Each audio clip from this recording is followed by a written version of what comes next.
Un saludo a todos los miembros de nuestra comunidad de pensamiento sistémico. Bienvenidos a este nuevo espacio de entrevistas en el que conversamos con profesionales, investigadores y divulgadores que aplican sus conocimientos sobre sistemas complejos a diferentes campos de actuación. Hoy tenemos con nosotros a Javier Martín Buldú. Javier es un físico que aplica sus conocimientos, sus descubrimientos sobre teoría de los sistemas y sobre teoría de redes para comprender el funcionamiento de nuestro cerebro. Muchas gracias por estar con nosotros y damos paso a la entrevista con Javier. Bueno, Javier, lo primero que te quería preguntar es ¿qué es para ti un sistema complejo? Bueno, un sistema complejo, voy a tirar de la definición clásica. Básicamente es un sistema formado por muchos componentes, donde cada componente pues, tiene su propia dinámica, su propia manera de evolucionar en el tiempo. Y bueno, debido a la interacción de todos estos sistemas entre sí, pequeñas partículas o unidades fundamentales entre sí, conseguimos que a nivel global se puedan hacer cosas que no tienen ninguna explicación desde el punto de vista microscópico o de unidad. Es lo que se llama comportamientos emergentes, es decir, propiedades globales que no puedes explicar cuando analizas cada componente de manera individual. Si nos vamos al cerebro, por ejemplo, que sería un ejemplo paradigmático de lo que es un sistema complejo, pues tendríamos por un lado las neuronas, de las cuales sabemos prácticamente todo, cómo evolucionan en el tiempo, podemos hacer modelos de neuronas, morfológicamente sabemos exactamente cómo son, cómo se comunican entre ellas. Sin embargo, cuando tenemos cientos, miles, millones de neuronas entre ellas conectadas, aparecen patrones de actividad que no podemos explicar, simplemente desde el punto de vista de la neurona. Y claro, ya llegamos a comportamientos emergentes como es pensamiento, recuerdo, conciencia. Todo eso no lo puedes explicar con un modelo de neurona, solamente analizando el sistema en global. Pues genial, qué interesante. Ahora, ¿por qué te interesó investigar en este campo? ¿Qué fue lo que te atrajo del estudio del cerebro, de los sistemas complejos? Sí, bueno, yo vengo del campo de la dinámica no lineal.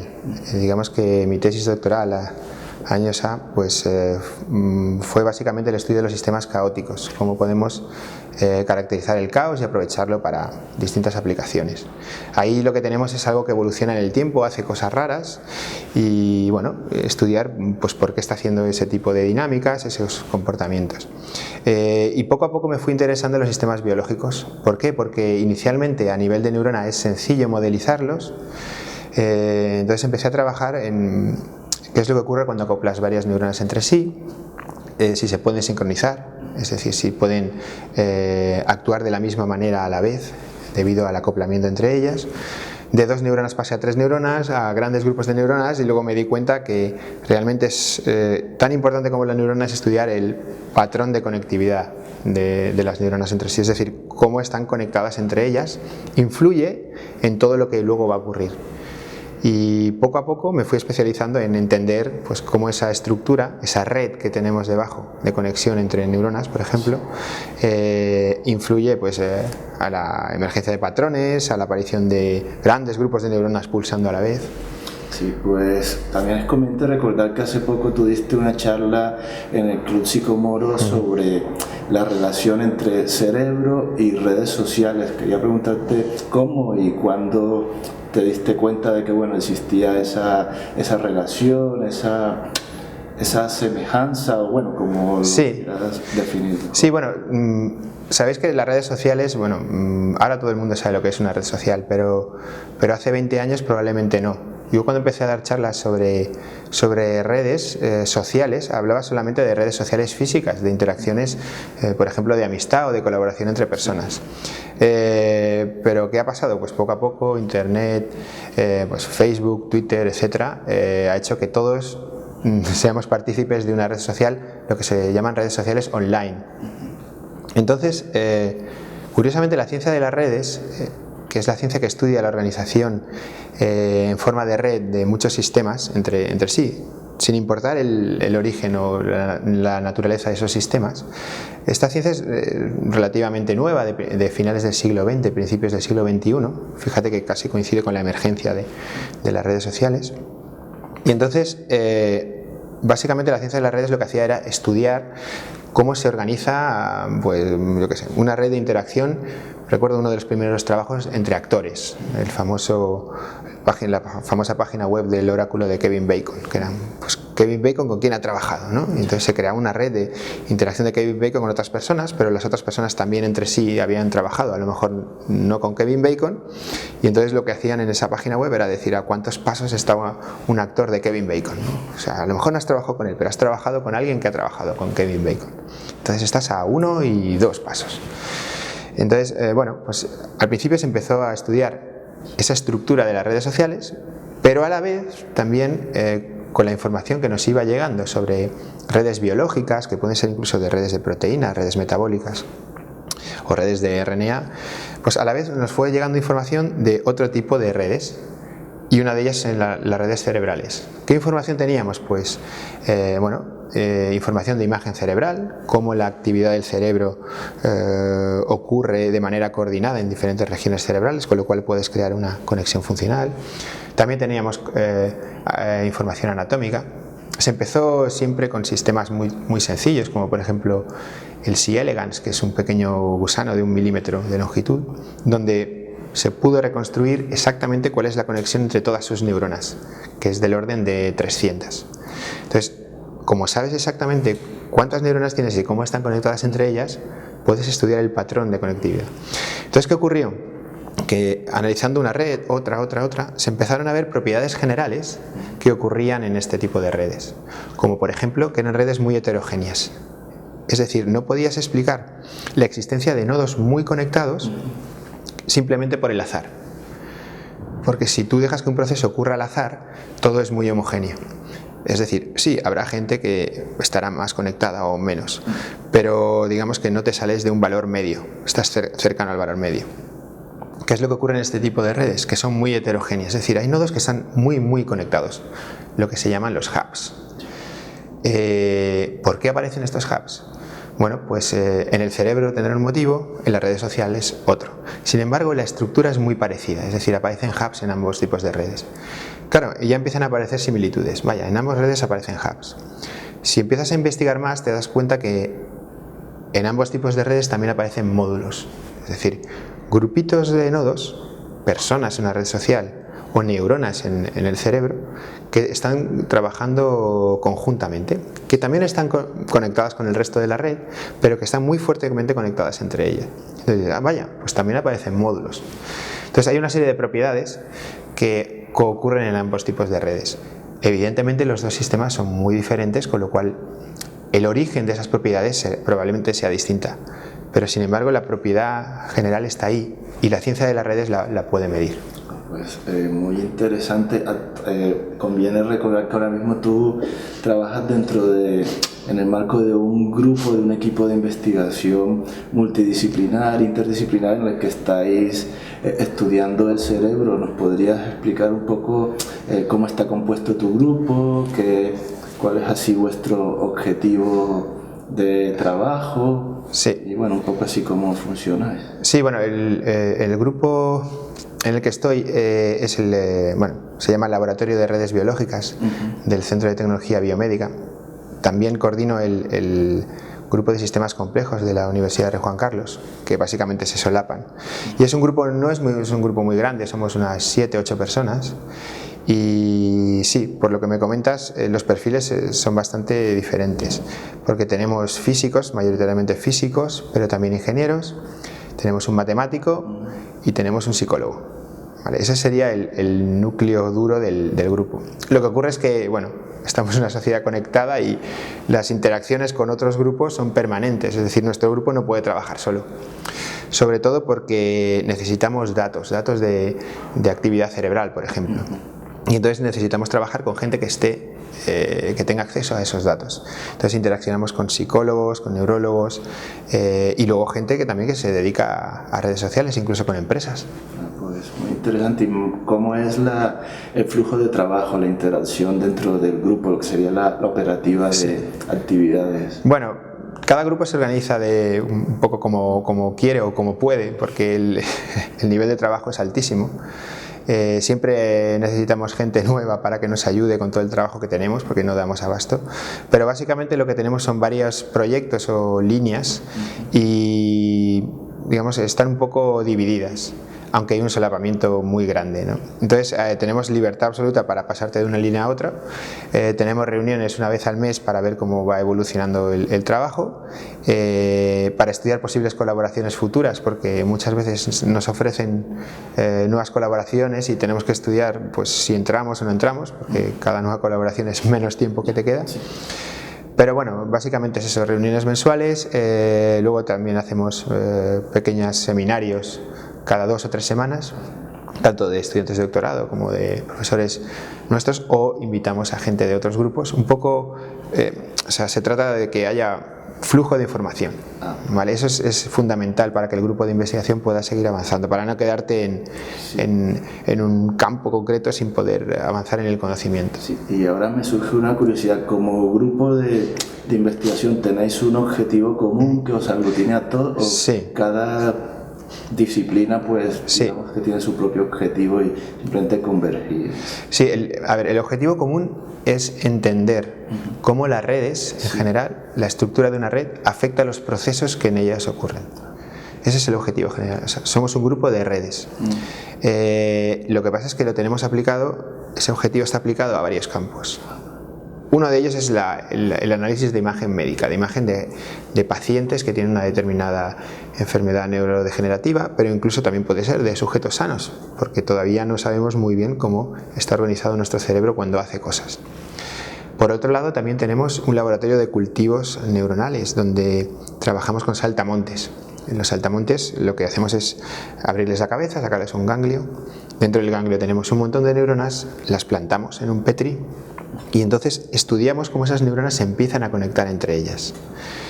Entender cómo se crean esas estructuras para luego intentar buscar analogías con lo que ocurre en el cerebro humano, que por supuesto está en la complejidad a órdenes de magnitud muchísimo más elevada. Y luego aparte tenemos también trabajos con análisis de redes sociales, desde colaboración entre, por ejemplo, músicos, hemos trabajado, sistemas de recomendación, cómo recomendar de manera adecuada en base a lo que tú has consumido. Si eres un usuario por ejemplo, de una página web online y compras música, pues cómo te podemos recomendar en base a lo que tú has hecho. Construyendo redes de similaridad entre usuarios parecidos. Entonces yo puedo, en base a los datos de todos los usuarios, crear conexiones si son muy parecidos. Entonces, cuando yo encuentre gente que compra parecido a ti, te voy a crear conexiones con ellos y luego estudiaré cómo estás conectado con tus vecinos y veré, por ejemplo, algo que te falta a ti y que tiene tu vecino, ¿vale? Sí. Y entonces eso será lo que te recomendaré. Haré una recomendación personalizada, solo para ti. Pues sí, muy interesante. Y bueno, creo que lo estamos viendo, aplicaciones a diario. Sí. Amazon, todos estos algoritmos de Learning Machine y exactamente. Las principales webs de venta. Y volviendo un poco al cerebro, me gustaría saber cómo contribuye un físico, porque tú eres físico, al estudio del cerebro. Sí, bueno, la verdad es que la visión, te puedo dar mi opinión personal. Al principio un poco escéptico, porque digamos los físicos estamos acostumbrados a trabajar con sistemas que podemos controlar bien y que conocemos más o menos bien. Es decir, nuestro objetivo principal es encontrar las leyes que explican un determinado fenómeno y para ello trabajamos con ecuaciones. Esas ecuaciones nos permiten hacer modelos, esos modelos nos permiten testar si lo que ocurre en la realidad es lo que predice el modelo. Entonces, si vemos que la realidad se ajusta a nuestro modelo, pues decimos, estupendo, creo que este modelo que he construido en base a estas 3 o 4 reglas funciona, con lo cual estas 3 o 4 reglas son la base para que ese sistema funcione. ¿Qué es lo que ocurre en el cerebro? No tenemos ecuaciones del cerebro, no tenemos un modelo. Y además, no todos los cerebros son iguales. Entonces, como no todos los cerebros son iguales, no podemos intentar modelar tu cerebro y luego el tuyo, y luego el tuyo, y luego el tuyo, y luego el tuyo. ¿Vale? ¿Qué es lo que intentamos hacer? Buscar patrones generales que ocurran en todos los cerebros. ¿Por qué? Porque una vez que encontremos esos patrones generales, intentaremos buscar las explicaciones que dan lugar a esos patrones, es decir, las reglas que dan lugar a esos patrones. Y al final estaremos buscando esas propiedades, esas leyes, ¿vale?, que rigen el comportamiento o organización, en mi caso, de las redes cerebrales. ¿Vale? Como te digo, es una tarea difícil porque básicamente, como tratamos con datos experimentales, dependemos mucho de los datos. Y los datos realmente, debería decir, tecnológicamente no son buenos. ¿Vale? No podemos resolver la actividad cerebral a todas las escalas espaciales y temporales. Es decir, no puedo saber lo que está haciendo mi cerebro en todos los puntos y a la vez. Y tengo dudas de que si lo supiera pudiéramos hacer algo con ello, porque es demasiada información. Pero claro, ahora lo que tenemos son grandes promedios de actividad muy filtrados y con una cantidad de ruido brutal, con lo cual es muy difícil trabajar con esos datos. Aún así, conseguimos ver cosas, que es lo realmente sorprendente. Y ¿esperáis conseguir resultados que tengan impacto en la prevención y el tratamiento de enfermedades, de patologías que afecten al cerebro? Sí. Concretamente en el campo de las redes complejas, hemos visto, no solo nosotros, sino hay una gran cantidad de trabajos publicados en los últimos 3-4 años, que existen diferencias en la organización de la actividad cerebral, en lo que es la red funcional, la red de actividad, entre una persona sana y una persona que tiene una determinada patología. Y esto se ha estudiado con diferentes patologías: esquizofrenia, epilepsia, Alzheimer, deterioro cognitivo. Cada una de ellas se pueden encontrar diferencias asociadas a la enfermedad. Esto desde el punto de vista de las redes. Entonces, ¿qué es lo que ocurre? Que nosotros lo que vemos son las consecuencias de una enfermedad. Es decir, nosotros lo que vemos, por ejemplo, es que una red, supongamos en el caso del Alzheimer, esa red empieza a comportarse de manera más aleatoria. De repente las conexiones se empiezan a lanzar al azar y hay más conexiones a larga distancia, baja el nivel de sincronización, con lo cual baja el número de conexiones. Entonces, estructuralmente vemos que eso está cambiando mucho. ¿Cuál es la limitación de lo que hacemos nosotros? Que nosotros medimos las consecuencias. Entonces, la explicación no la podemos dar. Es decir, sí que podemos ayudar a buscar una explicación, ¿vale? Porque con esa información es con la que yo acudo al médico y le digo: mira, estoy viendo esto, ¿qué explicación biológica tiene? Entonces, y ahí volvemos al principio, la multidisciplinaridad es fundamental. O sea, tienes que trabajar con gente que sepa muy bien del cerebro, que haya tratado con muchos pacientes, que conozca muy bien cada una de las enfermedades, cosa que yo no hago. Yo simplemente estudio la red de la enfermedad, no la enfermedad. Eso es importante. Entonces, siempre voy a tener que interpretar los resultados con una persona experta en esa enfermedad. ¿Qué es lo que se ha visto? Que hay diferencias estadísticamente significativas, al menos en los estudios que se han hecho. Que sí que es verdad que una de las críticas es que se han hecho con pocos pacientes, porque es difícil tener datos de un grupo suficientemente grande, tanto de Alzheimer como de esquizofrenia, epilepsia. Entonces, falta todavía, digamos, trabajar más ese campo para encontrar biomarcadores, pero los estudios que han salido hasta ahora sí que son, indican claramente que se pueden utilizar parámetros de red para separar un grupo de otro. Es decir, puedes decir, en base a cómo la red está estructurada, si una persona pertenece al grupo de control o pertenece al grupo de Alzheimer. Y ahora pasando un poco a lo que es un poco el método de trabajo, el método científico, ¿cuándo tú como investigador te das cuenta que de repente la hipótesis o la línea de trabajo que estás manejando es errónea? Sí, bueno, esto pasa muchas veces. Siempre, cuando tienes un problema, haces una hipótesis sobre lo que puede estar ocurriendo ahí y luego ya te metes, te remangas y venga, vamos a empezar a estudiar estos datos y vamos a ver si lo que yo pensaba se cumple o no. Muchas veces ocurre exactamente lo contrario a lo que tú esperas. O muchas veces no llegas a ninguna conclusión, pero eso es parte de nuestro trabajo. O sea, no todos son casos de éxito, como ocurre en cualquier y cuando situación. Eso ocurre, es fácil decir, bueno, hasta aquí he llegado, me he equivocado, tenemos que que cambiar de hipótesis, que cambiar es fácil. Bueno, yo no creo que sea equivocarse. Tú lo que haces es estudiar un problema y no llegar a una solución. Entonces dices, bueno, pues por aquí no puedes seguir. Entonces tienes que... Pero en eso consiste la ciencia, en ir explorando caminos, y no todos los caminos que explores van a llevar a un lugar de éxito. De hecho, yo tengo los cajones llenos de trabajos que se han quedado a medias o que no he sabido explicar, porque muchas veces no sabes qué significa ni lo que has encontrado. Pero bueno, al final lo que tienes que hacer es eso, buscar nuevos caminos, y es una lucha con el problema, ¿no? O sea, el problema se te escapa y tú estás diciendo, bueno, pues si no, por aquí, ahora me faltan estos datos, ¿puedo conseguir? No, pues entonces tendré que buscar otros. Entonces te tienes que ir adaptando a lo que tienes, y eso es parte del juego de un científico. Sí, una labor detectivesca prácticamente. Sí, exacto. Y bueno, ya para finalizar te quería preguntar tu opinión sobre un tema pues relativamente de actualidad, la llamada inteligencia artificial. Pues bueno, vemos en medios, en diferentes fuentes, que hay diversos proyectos de diverso tipo y con diverso calado que apuestan por reproducir, por crear lo que llaman cerebros artificiales, incluso por reproducir un algoritmo, una máquina, bueno, lo que sea, es indiferente, que pueda reemplazar a nuestro cerebro. ¿Qué opinión tienes de esos proyectos? Bueno, a mí me parece que es un campo muy interesante y que realmente nos va a dar muchos frutos en el futuro. Sin embargo, yo creo que vamos a avanzar, digamos, en pequeños pasos. No soy muy optimista respecto a que podamos simular un cerebro humano. Y te voy a decir por qué. Es un ejemplo muy sencillo. Comentaba antes que el C. elegans, ese pequeño gusanito, tiene una red de 300 neuronas.